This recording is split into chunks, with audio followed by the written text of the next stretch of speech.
आपण स्वतःची प्रतिमा जेव्हा इतरांच्या नजरेतून पाहतो तेव्हा आपलं जे प्रोग्रामिंग असते स्वतःच्या व्यक्तिमत्वाचं माइंडचं ते आपण इतरांच्या हातामध्ये देऊन देतो. आपली स्वतःची प्रतिमा इतरांच्या नजरेतून पाहणं यालाच आउटर फेस म्हणतात.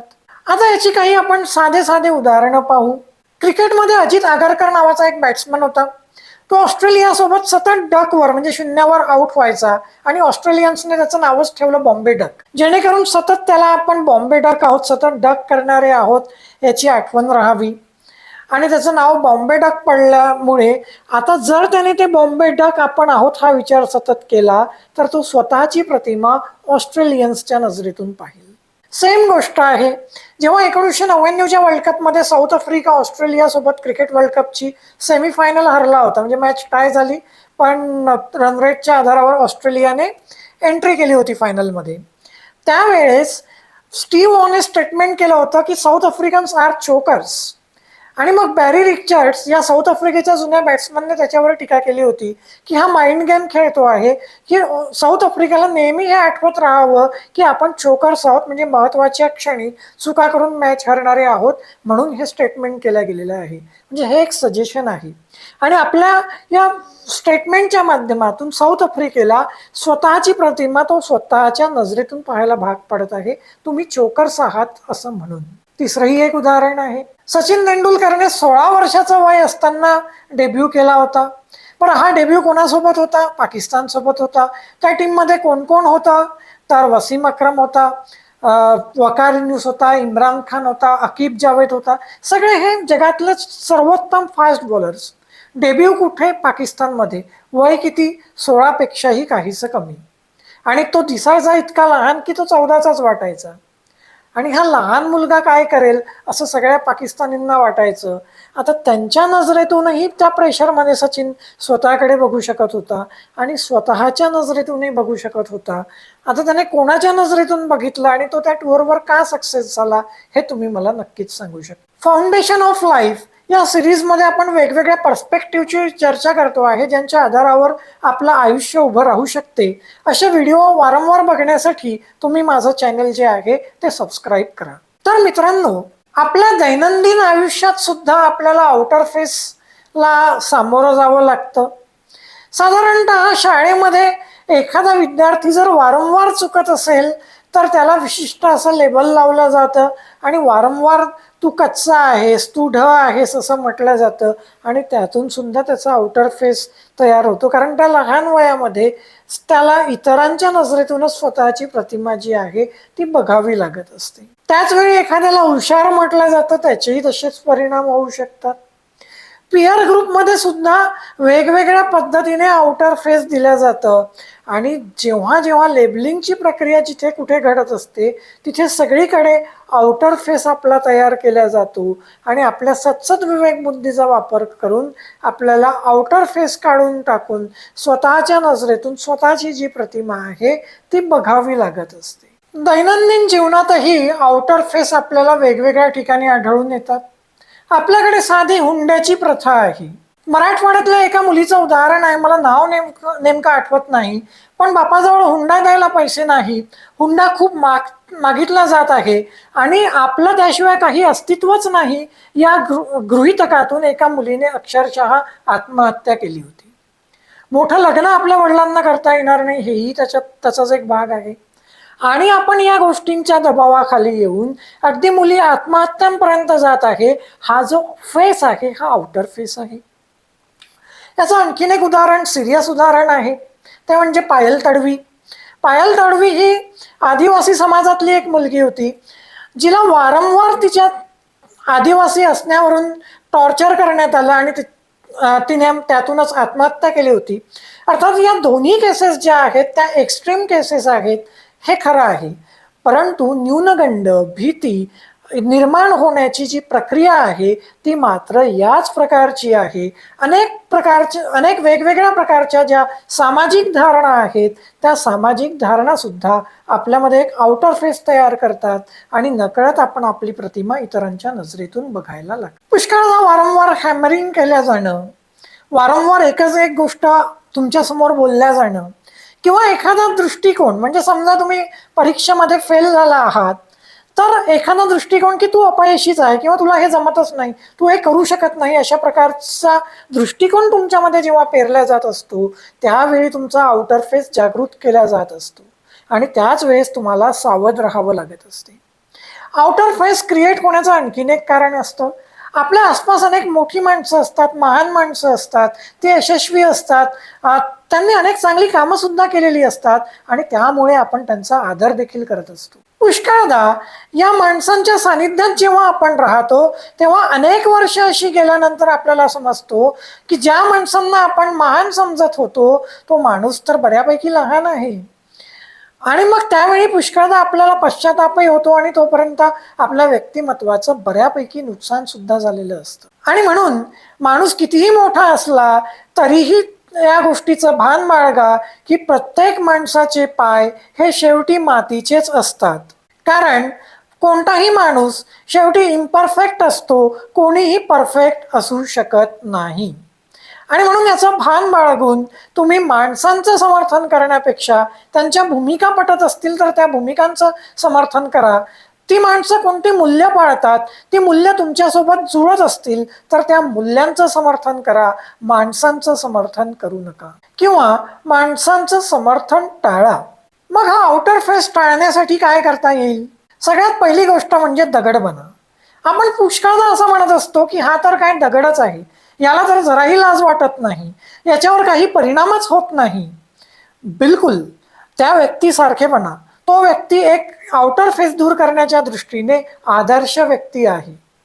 एखाद्या तुम्हाला वाटत असेल की तुमच्या हातून चूक झाली आहे तर ती स्वीकारा, त्याच्या बाबतीत क्षमाभाव बाळगा, माफी मागा, चालेल, परंतु त्याच्यासाठी स्वतःला अपराधी समजू नका.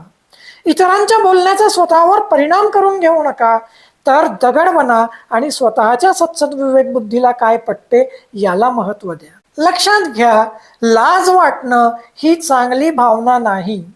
तुम्हाला स्वतःची लाज तर कधीच वाटता कामा नये. अगदी कोणतीही चूक झाली तरी स्वतःची लाज वाटू देऊ नका, तर स्वतःवर अधिकाधिक विश्वास बाळगा. एखादी चूक झाली असेल तर ती स्वीकारून पुन्हा न करण्यासाठी प्रयत्नरत राहा. त्या बाबतीत स्वतःच्या मताला महत्व द्या, इतरांच्या मताला महत्व देऊ नका. त्यांच्या मतांमुळे तुम्ही इतरांच्या मतावर तुम्ही विचार करा आणि त्यावर स्वतःचं मत काय आहे याला महत्व द्या. हा मुद्दा लक्षात घ्या. स्वतःचं प्रोग्रामिंग इतरांच्या हाती देऊ नका.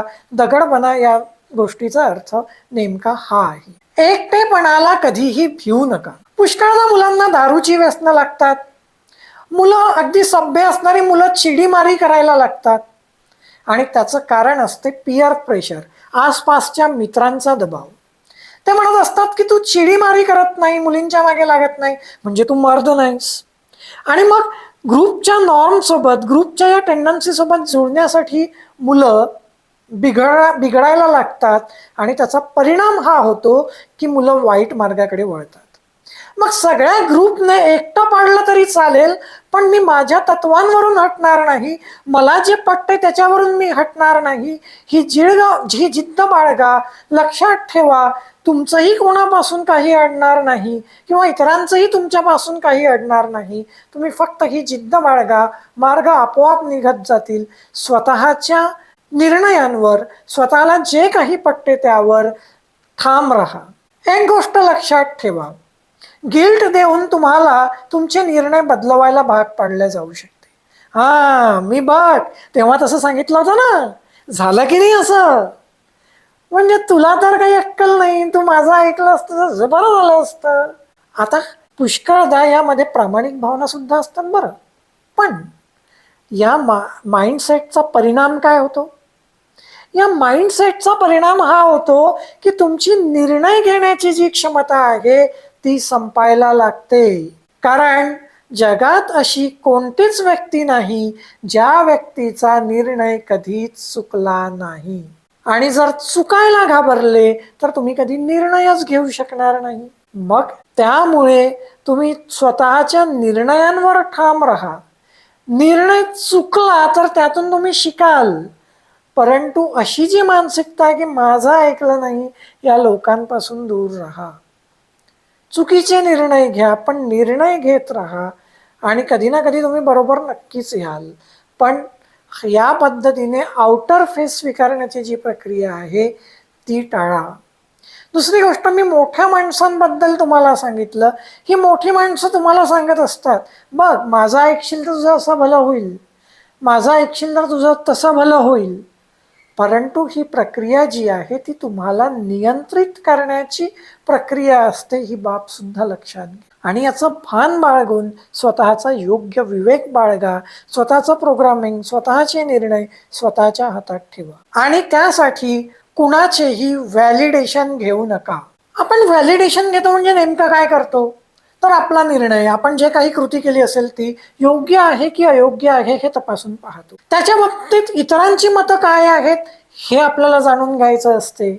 आता समजा ती मतं नकारात्मक आली तर आपण वारंवार मग एक्सप्लेनेशन द्यायला लागतो की मी असं का केलं, मी हा निर्णय का घेतला. चूक. इतरांना काय वाटते हे महत्वाचं नाही, तुम्हाला काय वाटते हे महत्वाचं आहे. कोणी जर तुम्हाला म्हटलं की हे तुझं चुकीचं आहे तर त्याला असं का वाटतं हे समजून घ्यायला हरकत नाही. पण अंतिमतः तुम्ही त्यावर विचार करा आणि तुम्हाला काय वाटते याला महत्व द्या. त्या व्यक्तीने तुम्हाला चूक म्हटलं म्हणून त्याला स्पष्टीकरण देत बसण्यात वेळ अजिबात वाया घालवू नका. कारण जर त्याचा हेतू चांगला नसेल तर तुम्ही कितीही चांगलं स्पष्टीकरण दिलं, तुम्ही कितीही योग्य निर्णय घेतला तरी त्याचं समाधान कधीच होणार नाही आणि तुमचं फ्रस्ट्रेशन मात्र वाढत जाईल, तुमची भीती वाढत जाईल, तुमचा गिल्ट वाढत जाईल. ही बाब लक्षात घ्या. त्यामुळे स्वतःची प्रतिमा स्वतःच्या नजरेतून बघण्यासाठी फक्त 2 महत्वाचे नियम आहेत, हे लक्षात घ्या.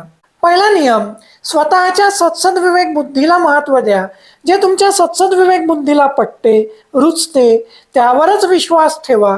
जे तुमच्या स्वतःच्या सत्सद्विवेक बुद्धीला रुचत नाही, पटत नाही त्यावर विश्वास ठेवू नका.